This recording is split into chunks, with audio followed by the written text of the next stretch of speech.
Welcome back, listeners. It's a pleasure to have you here on this beautiful day to do this lovely podcast. My name is Cade Curtis, your tour guide on Learning from Friends. To start out, we have our lovely segment that my mom sends me all these wonderful quotes.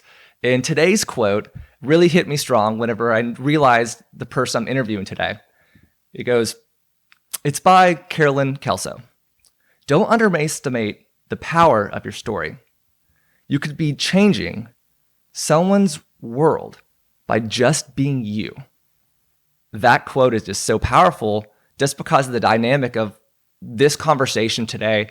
When we're going into it, it's a different story. It's a different kind of perspective. And I really think that our story of Brody in mind is a unique one to me. It feels very important to me to kind of have this transition point in my life.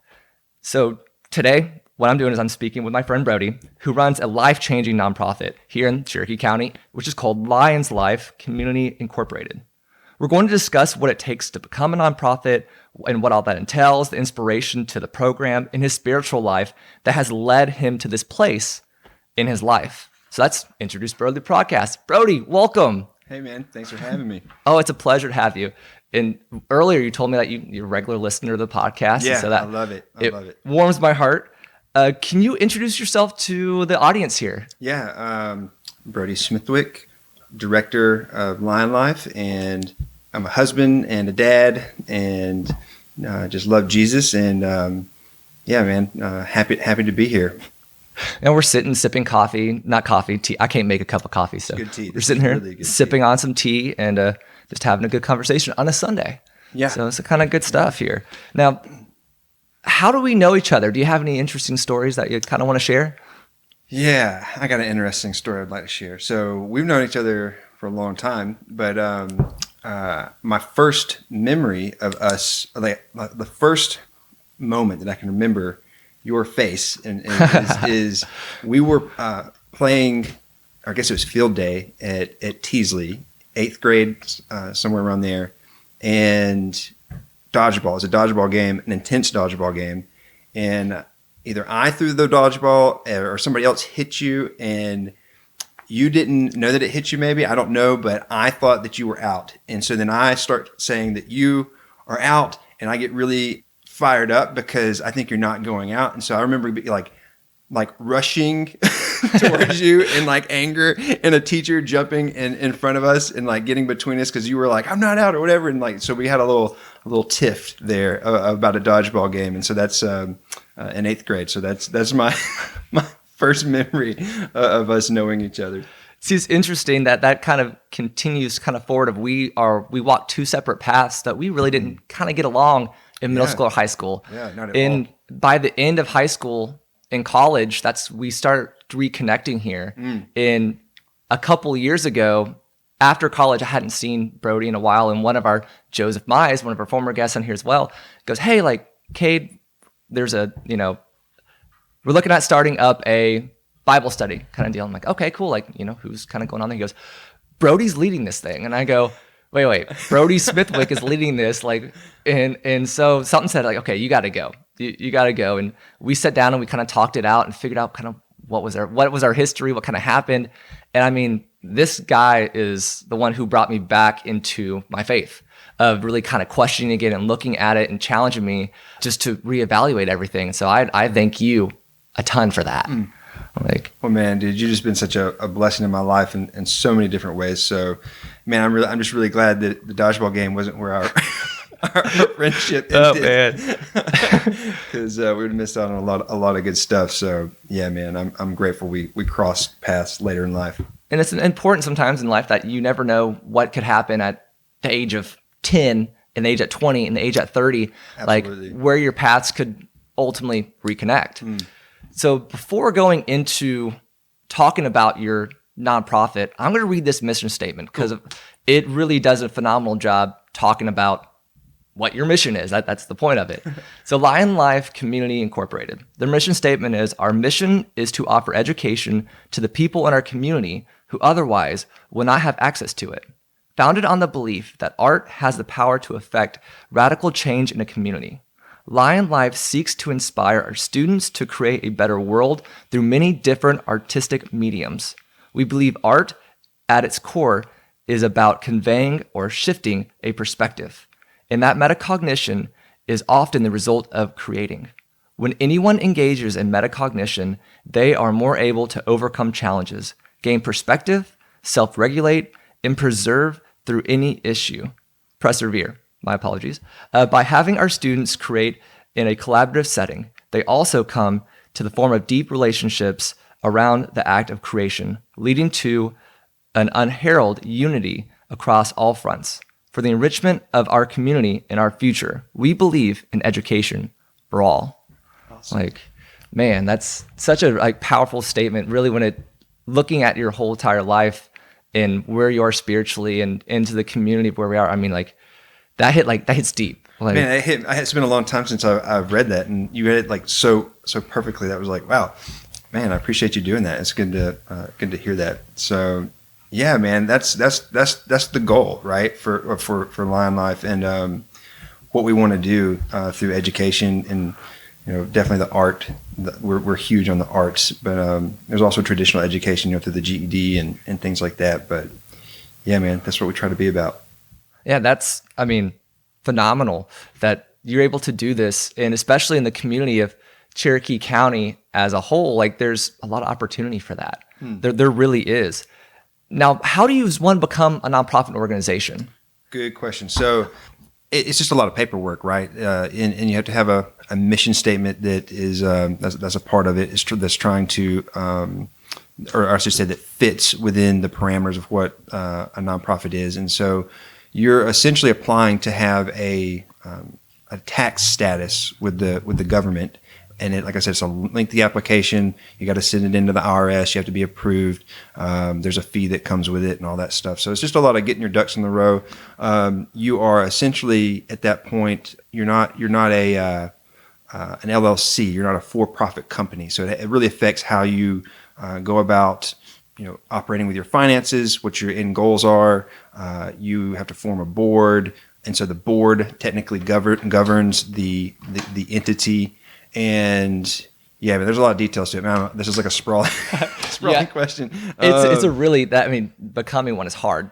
Yeah, really there's a lot of paperwork, and you got I'm thinking back to all the stuff that we had to do. There's a lot of hoops to jump through. How long did it take to really kind of get everything in? Man, that's a good question. That's actually a good question for. I wish Amy was here to help answer that. She's the co-founder of the organization. Co-founder, my wife, yeah, and she had tons of involvement in everything that we do.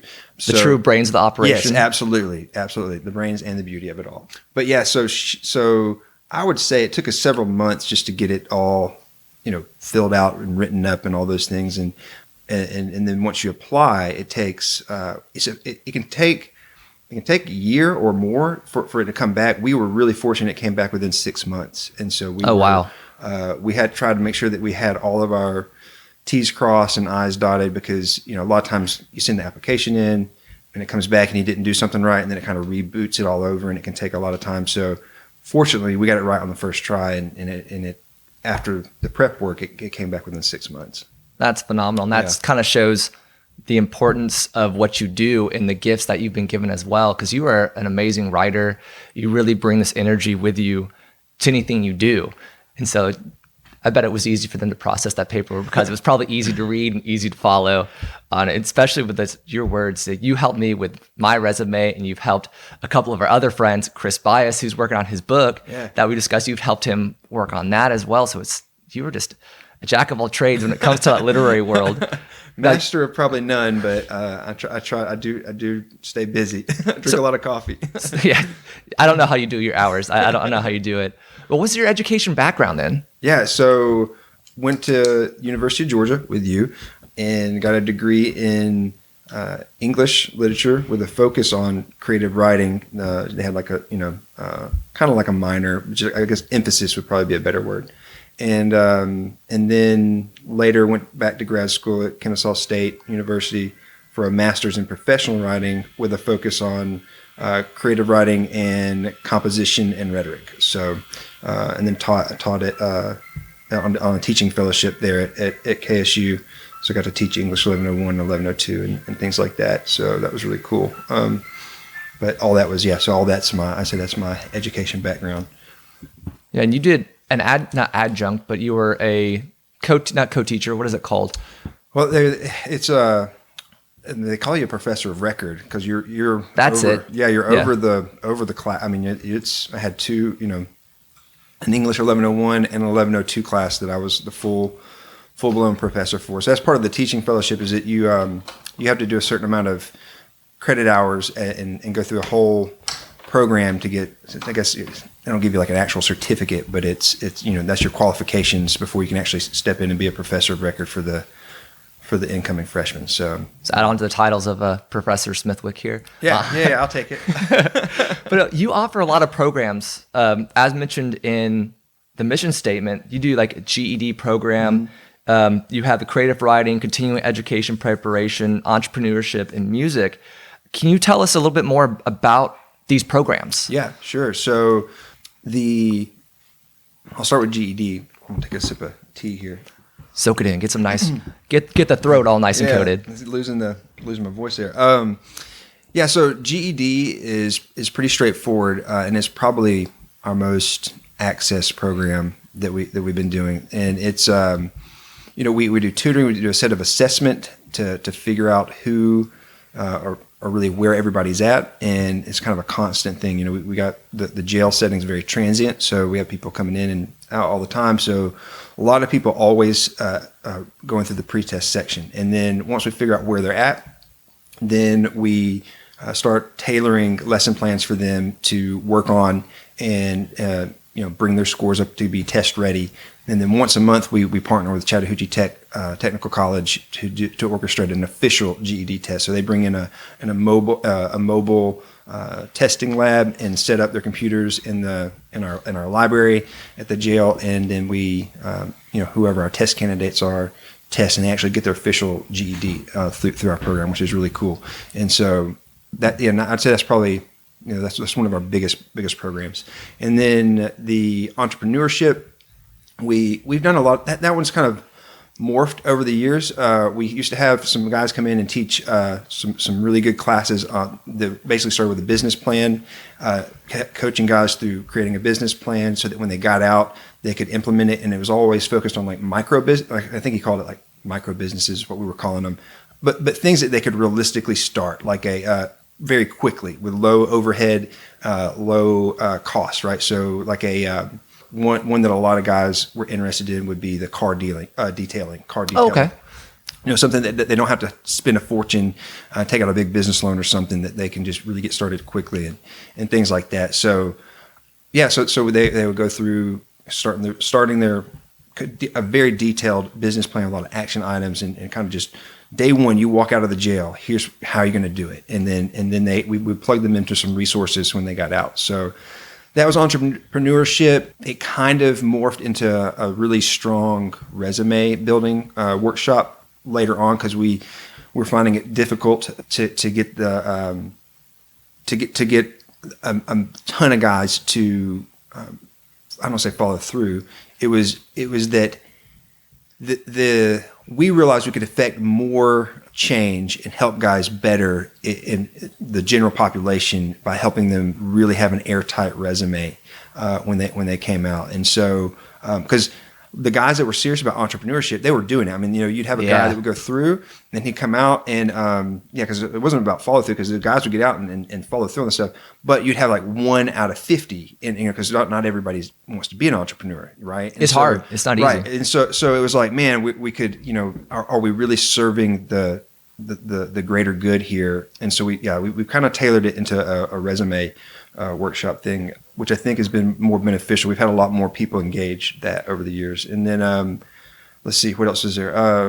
ESL is pretty straightforward. We had some of this stuff is pre-COVID, so some of this stuff is now coming back. So if I sound like I'm a little rusty on it, it's because some of these classes haven't been taught. Yeah, COVID really did a number. Yeah, and we can talk about some of that later. But yeah, so the ESL classes, English as a second language, that's for our Spanish-speaking folks. We tried to get really creative in how we taught that. Had some great volunteers coming in who had ESL backgrounds and things like that. And were teaching Spanish or teaching English to those guys. And we tried to get outside the box because we realized there was a big stigma on these guys within the population. Well, I say stigma, they're already vulnerable, right? And they're already struggling because of the situation. And then you kind of make them to get them to come into a class and admit that they don't know what's going on there's just a lot to it, right? And so we try to get creative in how we made the lesson plans and how we advertised the program or the class and all that stuff. And so we had some really good stuff happen, and we had a lot of guys that were participating in it, and it was cool to see them, improve in their English over the time that they were with us and stuff. So we tried to do stuff that was specific to their situation, right? So it was a little bit. It wasn't your typical ESL class, but it was good. As long as it's effective, that's the key thing. Yeah, absolutely. And then so that's ESL in a nutshell. Music class was great. Amy, my wife, came in. She taught all of our music stuff because her background is in music. She's a professional opera singer, amazing voice, multi-instrumentalist, and has a band. Yeah, she does all kinds of amazing stuff. She's amazing, but and she's a great teacher. And so she created this music program that was kind of focused on. She could explain it so much better than I could, but. There was a learning the theory, actually learning music theory to a degree, as well as learning how to write a song and about lyrics and what makes a good, kind of like songwriting component to it and things like that. And then actually, doing it, and actually doing the stuff. So we'd have keyboards that we brought in, these little miniature keyboards, and the folks would actually play it and do it. And they wrote really cool stuff, man. They would write some really amazing songs and just do some really cool. They actually wrote this really cool like performance/play. The thing that they did. Play is probably the wrong word, but like a performance that they wrote out all the words, all the and all the music to it and stuff. So yeah, lots of cool stuff. Music was really neat. And creative writing is. Just all things creative writing. So that's my wheelhouse, and we've had some really amazing volunteers over the years come and help out with that too. But at the core of it, it's oh man, I can talk about writing forever. You do have a lovely mindset for it. So yeah, man. I mean, everything is story, and words are very powerful, right? And, my gosh, yes. So our entertainment. All entertainment starts with writing. Every show, every movie, it's storytelling. It starts with on a pen and paper. And everyone has a story to tell. Absolutely. And we've been. You've essentially, humankind has woken up into telling stories. That's what we've been doing it forever. And so, yeah, I mean, you think about like advertising is. Literally microfiction, right? Like, yes. Every advertisement is telling you a story. It's basically telling you, hey, you don't have something, and you need this, and then you need this, right? And then and every song it starts with lyric. Every song, again, all of our entertainment, and then I think about one of the most powerful ways probably that writing shapes the world is through our politicians, right? Like they're all your speech writers, and the speeches they give, they're telling you a narrative, right? They're creating a narrative that says, hey, the world is terrible, or this situation is terrible, and I'm the knight in shining armor that can solve this problem. Hitting into your emotions entirely. Absolutely. And that's all done through well-crafted speeches, which start with writing. And it is a narrative that there's a story. It may not always look exactly like a story, but it is a story. And so, yeah, man, we just really believe that writing in general is powerful, and so our creative writing classes focus on that, and we really are interested in. You read it in the mission statement, metacognition. It's this idea. I love that word, and epistemology. Those are some of my favorite words. Yeah. And so, metacognition being this process of thinking about your thinking. And so when someone engages in creative writing. They are writing in general, especially someone's like journaling or something, you instantly, all the noise has to fade out and you have to start thinking about what you're really thinking about. You're literally, your thoughts kind of materialize on a paper, and you're like, oh, this is what's going on in this very complex brain of mine, because everybody's got a lot zooming around. Oh, and so, constantly. Yeah. And so, writing helps people hone that in. They can see this is what I'm really thinking, what I'm really feeling. There's all kinds of legitimate scientific data on the power of just journaling, right? Like, so, people that keep a journal, they experience lower anxiety, they, better health just overall. And there's all kinds of cool stats that I can't think of right now, but look them up, audience. And it's really, really cool stuff. But then with creative writing, I kind of make the case that if somebody's writing a story, creating a play or a short story or even a poem, like, especially like, let's just run with a short story. That person, the author's having to get inside the head of their characters, right? So they're having to think about what the character is thinking about. And it's this whole growth of empathy. You can identify with somebody that you have never even never even been around, right? Somebody's on the other side of the globe in a different culture. You're having to try to get inside their head. You're having to research and you have to really see the world through their eyes. And so I think that it's this really powerful tool of thinking about what is going on in our brains, and we don't take action without thought, right? So like for us, it's helping affect change in someone by helping them think about what what's going on inside their head, so that they can kind of intervene and affect change in the behavior to a degree, right? So because a lot of these guys are dealing with addictions and things like that, so and they don't always know why they're doing what they're doing, and so the writing can help bring some healing and stuff like that. So. Yeah, 'cause I've gone through several different types of therapy over the years to deal with my PTSD and generalized anxiety. And that's one that automatically comes back to that of write out what you're thinking that day, or write out kind of what's going on around you, or what's your emotion at that exact moment. And it really does help ease that, not saying pain, but it helps you maybe understand it a little better. Absolutely. Gives you access to it. Absolutely. And especially you can look back on it later, because at that moment you may not be able to understand it, but like 20 minutes or 20 days or something like that, you can look back on it and be, oh wow, like, okay, that makes sense now. I can see a pattern, or I can see, take something from it. Yeah. And I can't remember if it was you that told Chris, or Chris got this from one of his writing conferences, was you threw the words out there that was, every person is the protagonist in their own story. And so like, it doesn't matter if you're mentioning this person for 2 seconds in a story, or you mention them for like a whole entire segment to it, is they are the leader in their story. Like, they need to be able to be present, and you need to be able to understand why they're doing X, Y, and Z, and have that background to it. And that's the same in real life. Is if you really want to get to know a person, you need to kind of find a way to see behind their eyes. Absolutely. Because we each have our own different perspectives of that. If you went back and asked at that 8th grade moment when we were yelling at each other, we probably each had our own buildup that led to that for sure point. Absolutely. Yeah, absolutely. And I think definitely think that was Chris that said that. I gave him props. So I think that's Chris' quote. Yeah. And we all have different things, but I bet you kind of poked him in that right direction. But you're dead on, like, as far as it being about, it's about perspective, right? And being able to empathize and understand people, and I think creative writing helps people do that. It's not the only way that comes about, but it is something that helps people do that.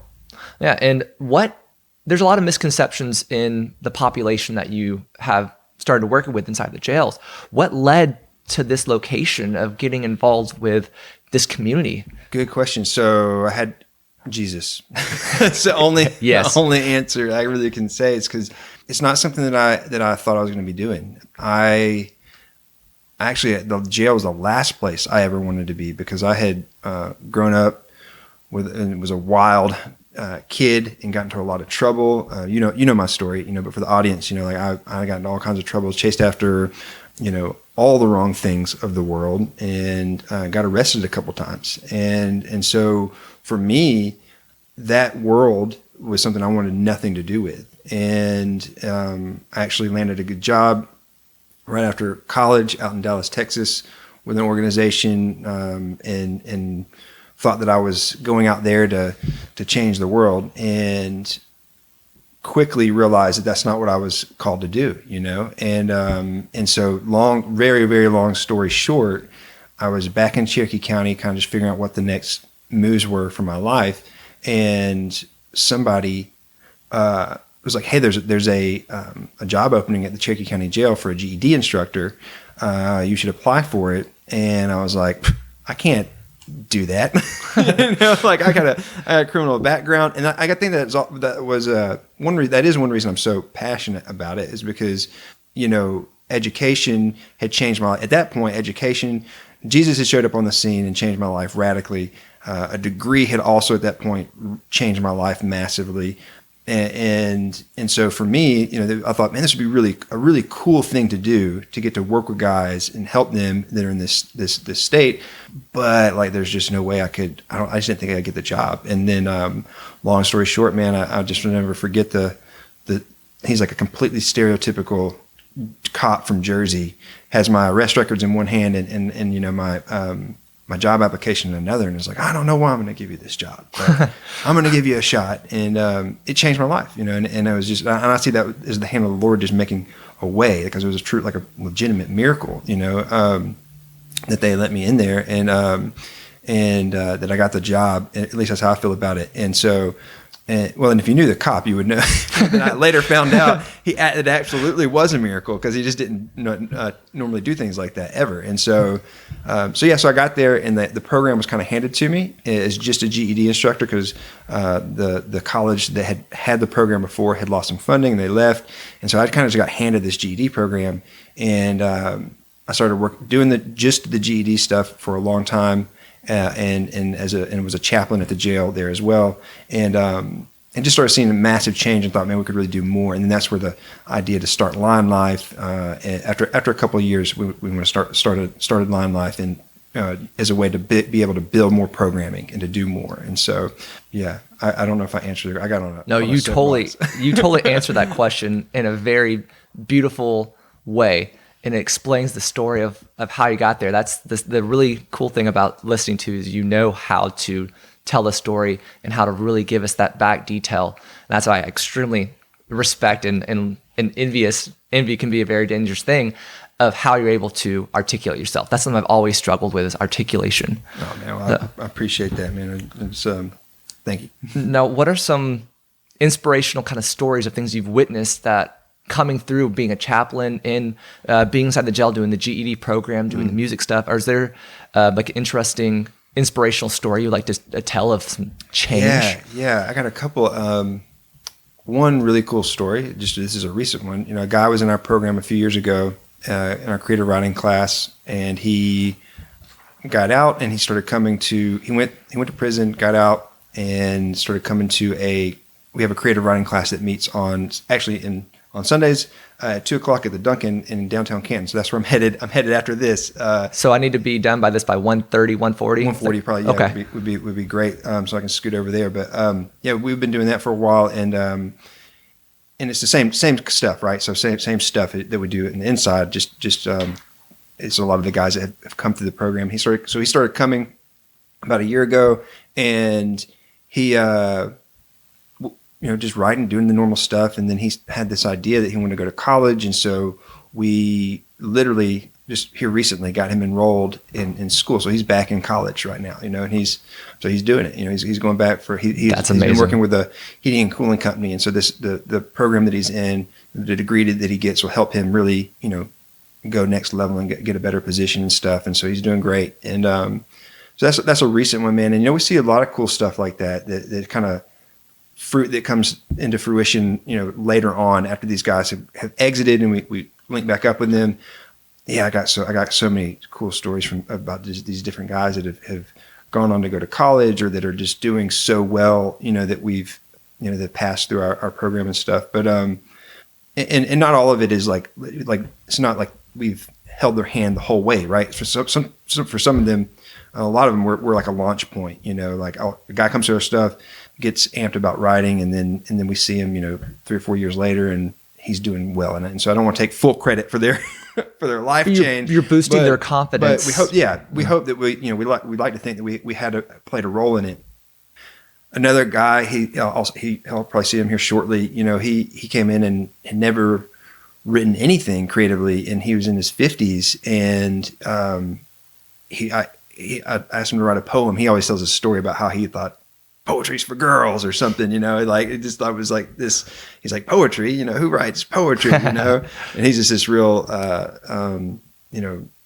tough guy. And He's actually a teddy bear.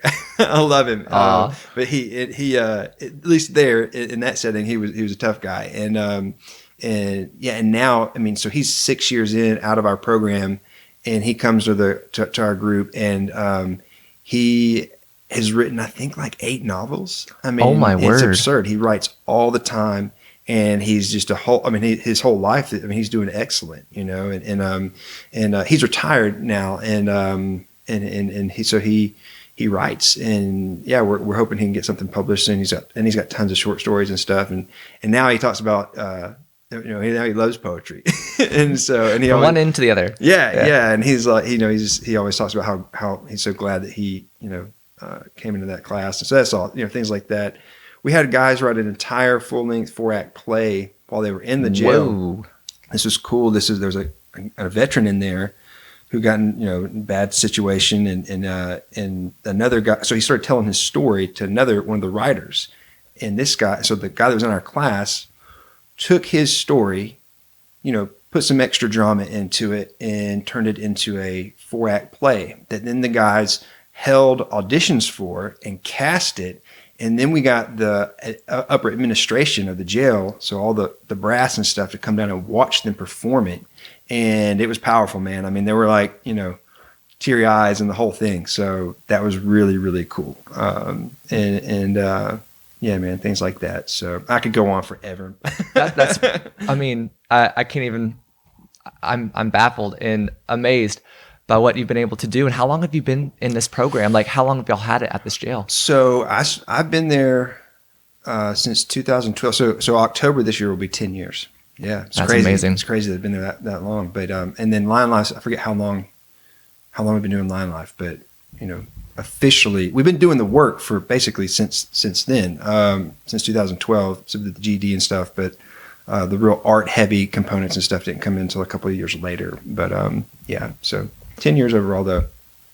And that's an important piece. Whenever we have a lot of misconceptions about people in jails and things of that sort, of that community. We shouldn't go on to judge others in a negative light because we are all human beings. We all have different stories, and we have different things that come to us. We have to be willing to accept in order to be that change that we want to see. And the more that we put that hate out there, the more it kind of grows and continues. So that's something that you are helping change these people's life entirely. And who knows, 5, 10 years, even more, that you're seeing this change taking place. Yeah, absolutely. And the reason we feel so passionate about the art component is that, there is a stigma over these guys. Unfortunately, the statistics show that about 95% of the arrests in the country are drug related. So you have a lot of just people that are really addicts. Now, I'm not saying that there aren't people who are dangerous to society and who don't need to be in corrective care. But where there's a kind of a crisis in our country, especially with the system being so saturated with people who are hurting, and then so you got these hurting people, and hurt people, right? Yeah. I'm gonna steal that quote, and so they're hurt and they're hurting, and then we put a label on them in the criminal background, and that really keeps them out of jobs. It keeps them out of affordable housing. There's all kinds of things that come attached to that, and it just perpetuates this vicious cycle. And a lot of that could change if society at large viewed them as differently, right? Yes. Quit viewing them as the other, and viewed them as humans. And so we think that art helps do that, because, if you read one of these guys' poems and it makes you cry, which I got a lot of them that will.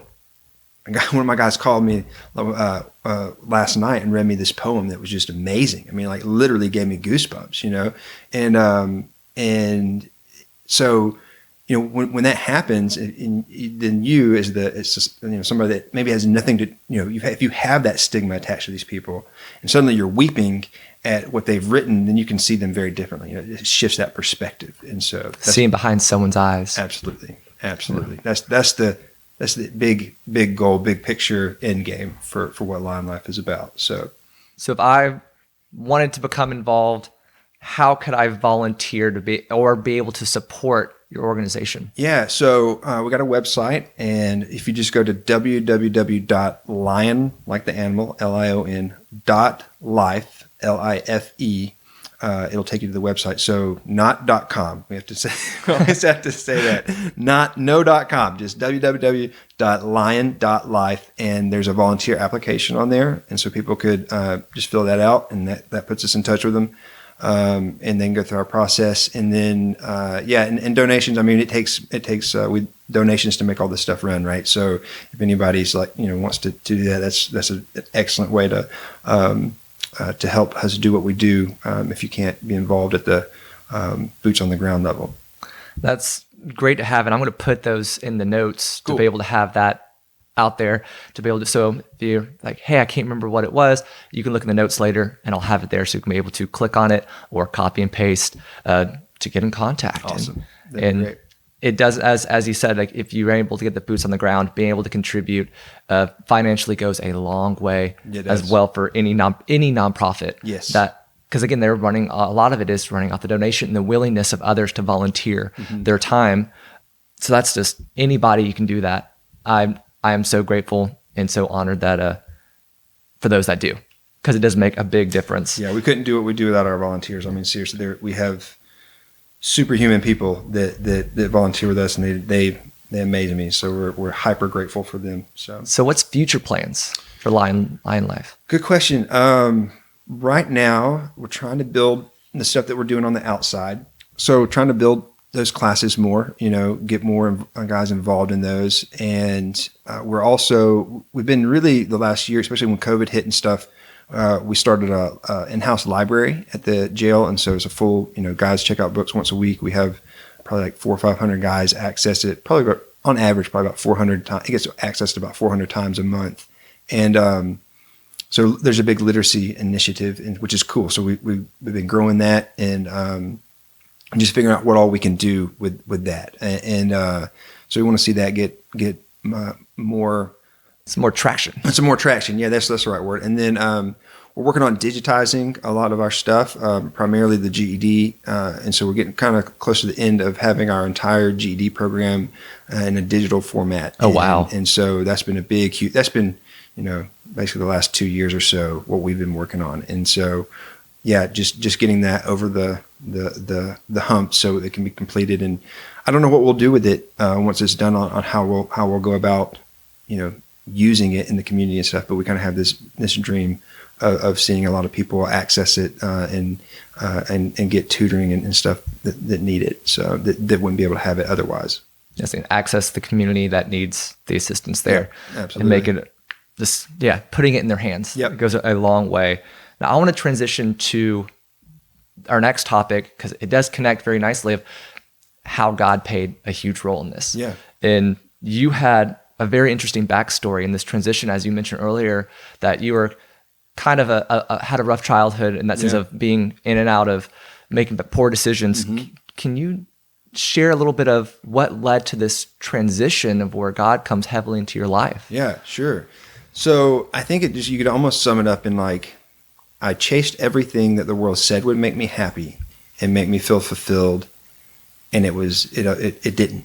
And so, for me, it was there was a moment in college at UGA when I was downtown in Athens at a bar, and I remember just looking around, and it was like the only way I know how to explain it is like a veil coming up off my eyes, right? Just seeing like I don't know what I saw necessarily, other than just like I saw some place that I didn't really want to be, and which was strange because I always wanted to be in those places up until that moment. And it was not to cast judgment on anybody in that, that was there at that moment. It was just for me. I just realized like, I'm not supposed to be here right now. And I went home and had this encounter with the Lord, man, where it was just very much like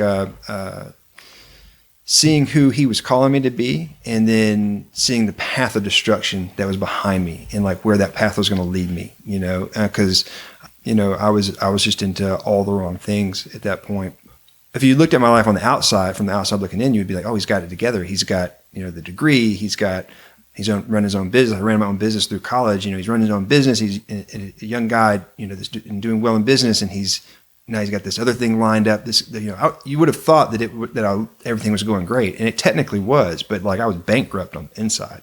So yeah, so it was kind of just like a collision course, and then in this moment of surrender to the Lord, and he changed my life radically. So that leads into a lovely question that I had written down here of like people invest a lot of time and energy into developing their careers, their bodies, their relationships, but often neglect that spiritual dimension. How do you actively pursue that? Because you have to become like humbling yourself and stop saying it's not about me, it's about the bigger picture that he's trying to put in front of me. Yeah. So I think that it's so counterintuitive, right? Like our culture has conditioned us to think that you can work on, I bet the self-help book section at Barnes & Noble is probably the largest section. Oh, right? easily. Right? Like, so this is applicable to just every sector of our lives of if you take the 5-step plan and implement it correctly, then you will achieve success, or you will achieve happiness or whatever. But Christianity, in a relationship with Jesus, doesn't work that way, right? Like the way that it works is not implementing the 5-step plan. It works by, like, again, total utter surrender and a recognition of your total inability to perform. Like that's the, I don't want to call it a paradox necessarily, but it's the kind of why Christianity is so different than everything else on the planet, I would say, because every other system tells you, again, to perform, to earn, to work hard because that's good, to achieve because that's good, and that you can be a good person if you just, hold it all together and if you just do the right things. And then Jesus comes on the scene, and all of, it really starts before Jesus necessarily in the New Testament. You go back to the Old Testament, God gives man this the Mosaic law, and the whole point of the law is that it is to show that man can't do it. Right? It's like you cannot live up to the standard of holiness, of righteousness, of spiritual health. Right? Like you can't, of perfect spiritual health, I should say. And so that's what the whole point is, and it's all pointing towards this whole sacrificial system and everything that's implemented is pointing towards Jesus, who's going to come and do all that, so that we can be free recipients of that simply by repentance, which is the Greek word there is metanoia, meaning to change your mind. And the change in our mind is coming to see Him as the crown jewel of the universe. That's all. That's what it is. It's a shift in perspective, right? Of seeing Christ as who He really is, and believing that, right? And when you do that, you realize your total inability to ever do anything, right?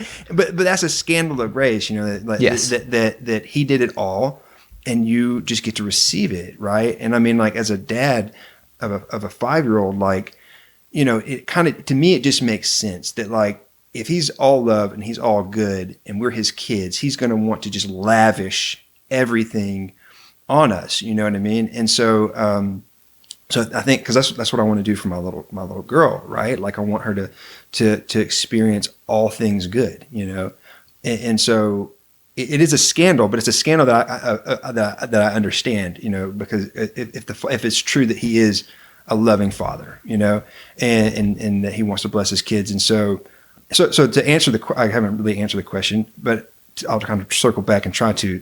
The way that for me, that you pursue spiritual health is by realizing that you can't do it, and that Christ has to do it in you, and that the fight of good faith is to pursue Him. You're constantly just looking at Him. That's the fight, to keep your eyes on the prize, and you will become what you behold, ultimately. And so the more you behold Him, then the more you will walk in spiritual health. I guess if that's that might not be the best phrasing, but no, I think that's great. Now what do you say to that person that is looking for faith again, that has lost it, feels like they can't come back to it, that it's not for them because of all the things that they've done over the years? What do you want to say to that person to try to say, it's okay, come in?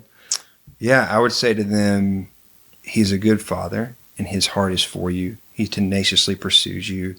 You cannot out-sin his grace, right? Like he will always welcome you with open arms. And he, for God so loved the whole world, right? He loves the whole world. And so I would say, turn and run to him, and you'll find out that he's right behind you. Yeah, this is true. You won't have a long run. But yeah, so I would just encourage them to and also not to not let people who have cherry picked certain one-liners out of the Bible, because that's the source text, right, for all of this. And for people who've cherry picked a certain passages and taken them out of context and created an alternate God who is, mean and evil, don't believe that. That's just total hogwash. You got to read the whole thing, and you got to see the whole narrative there to really understand that he is and he is a good father who loves his kids, and he came and he did incredible things to make a way for you to have a relationship with him. And it's all about relationship. It's not about a system of works. It's not about a performance-based deal where you got to try harder. It's all about just believing that he is who he says he is, and having that relationship with him. And that's the linchpin. And that was, for me, my struggles that I had growing up was, I'm not trying to talk negatively about the church or anything, but I struggled being in the church and seeing that agenda or that misinterpretation that people had. Mm-hmm. And for me, I thought religion always had to be back in the church, that you had to be inside a building, and that was where it was at. But after coming back into my faith, I realized I don't have to go to a church. I can sit back and read a Bible at any time, or I could sit and God can be showing me beauty outside just with a bird flying by, or the sounds. And I have to just open up my mind to that, to allow that. And I think that's a big misconception that a lot of people have, that the church is the answer. Not every church is the answer to it. It can be churches everywhere. As long as correct me if my quote is wrong, but like more than one meet my name, or is it two? Where two or more meet my name, I'm in their midst. Yeah, absolutely. And whenever you were talking about earlier with the reading the whole Bible and that whole text to it, you challenged me, I think it was 3 or 4 years ago, do the 1 year challenge. Sit back and read every single day and get through it in 1 year. And I mean, it makes a difference in looking at it. Just trying to, and we're not trying to push something on you. We just want you to open up and see what's for you. Absolutely. And it'll change your perspective in many different ways that I never imagined with that out there. Now, another issue that I found when I was growing up, and a lot of people still struggle with, is approaching prayer. Can you give us something for somebody that how can they be able to approach prayer that maybe has never said a prayer and always heard somebody say it but didn't know how to use those words? Because I struggle with saying out loud. For sure. So my take on that would be, God already knows what you need. He already knows. He's already aware. He's a good dad, right? Like he's not. Prayer is not necessarily so that you can manipulate him to give you something, right? He's not a magic genie, and our prayers don't work as like Aladdin rubbing a lamp. That's not what it's about. It's prayer is really, in a way, it's humility, right? Like it's a moment where you're saying to God, I am dependent, and I am just talking to you. I would encourage people, man, just be honest, just be yourself, like 100%, whoever you're, like, if you stutter, if you don't phrase things right, if you, whatever that is, like, talk to him like he is, a good father, because that's who he is. And you don't have to come all squeaky clean and all perfect to him. He's aware of your mess. And so just be really honest and say, and a lot of the Psalms talk about offering prayers of thanksgiving. And you see this kind of over and over in Scripture, that I think a good thing is just to thank him. It's kind of, a lot of times we are approaching it so much like a genie like what we need, what we want. And throughout scripture, he says, like, I know what you need. He's like, I own everything in the universe, 1,000 cattle on a hill. I own all that. Like, and that 1,000 cattle on the hill, he meant everything, when he said that. And, Jesus is, says, the birds don't worry about where they're going to get food or what they're going to eat and be clothed, and how much more valuable are you than a sparrow. And so the whole point is that prayers, I think, can really be, it's good for multiple reasons when you approach it like Thanksgiving and then just thanking him. So if you don't know, maybe that's the best place to just start is with offering up Thanksgiving, because that does a lot, man. It shifts your focus on off of yourself, because that's kind of the human condition, and that's the main problem with the human condition. Yeah, it is true. Is we are our own protagonists. That quote that Chris shared is so true about us being. This goes for me too, right? Like, I wake up thinking about me. That's all I'm thinking about. Thinking about what I need and everything, and what more I can get out of the day and out of whatever.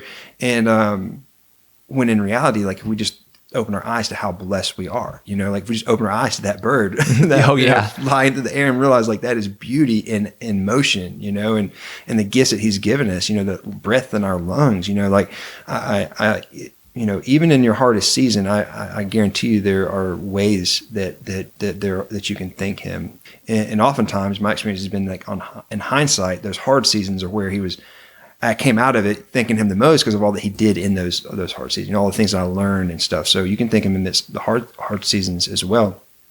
And so prayer, prayer. If you don't know where to start, just start offering up thanks. And again, he already knows what you need, and it's an opportunity to just be raw and real. You don't have to perform. You don't have to put on a mask. You can just, get somewhere quiet and just have a conversation. Yeah. Oh, such beautiful articulation. I've said that probably so many times in this thing, but I'm always so envious when someone comes in and sits and talks to me, and it's that green with envy, which I always struggle with. That, man, I want to get that good of articulate. But I want to make sure that I'm honorable of your time, so you can make it to your class here. I'm going to ask one last question of, what is something that you would like to be able to share that maybe I haven't asked questions about? Because you could talk for hours and I could talk for hours. What is something you want to share that maybe I haven't touched on? One last message or something. Man, I would share that. This is what it is. Go for it. Jesus does not, and I'm kind of quoting C.S. Lewis here. He doesn't leave us the opportunity for him to be just a good guy, right? To just be some human or just a regular prophet who had a lot of good things to say, because the things he said were so insanely radical and so out of this world that he is either a madman or he is God incarnate. And so, my thing would be go read what his words say about him and decide if you believe one way or the other. Just don't buy into the lie that he is just a cool dude, because the textual evidence in his message doesn't leave us that option. And so I guess I'm kind of passionate when I see a lot of sectors trying to put him in that box. Mm-hmm. And I think that's just like it's just very disingenuous to the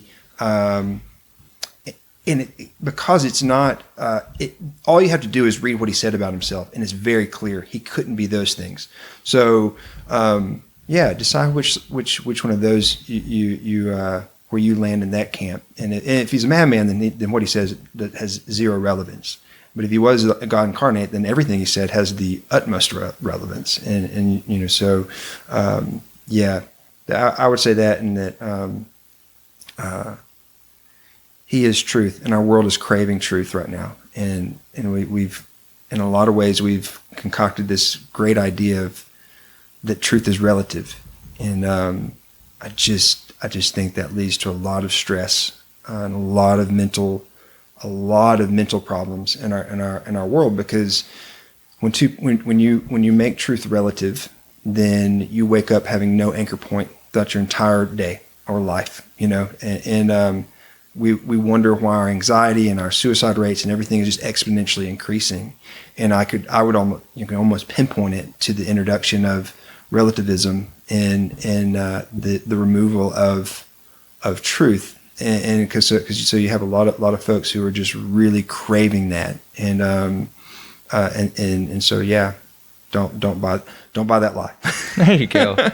Brody, thank you for coming in, sharing your time with us on this afternoon. You need to go to teach your creative writing class, have a donut, and Yes, have some coffee. That's right. Life I live on runs- coffee. You do. I don't know how you do it, but you do. So I'm going to say goodbye, everyone. Thank you for sharing your time with us, giving us the best gift that you can give anyone, which is your time. That is my takeaway from today, is just time. That is the best gift you can give anyone. So don't forget to like, subscribe, tell a friend. You can find me on Facebook. I'm now on Twitter, which is very interesting for me. Nice. Email me at Cade, CADE, at learningfromfriends.com. And most of all, as we leave out here today, don't forget to let your curiosity fly high. I'll catch you next time. Bye.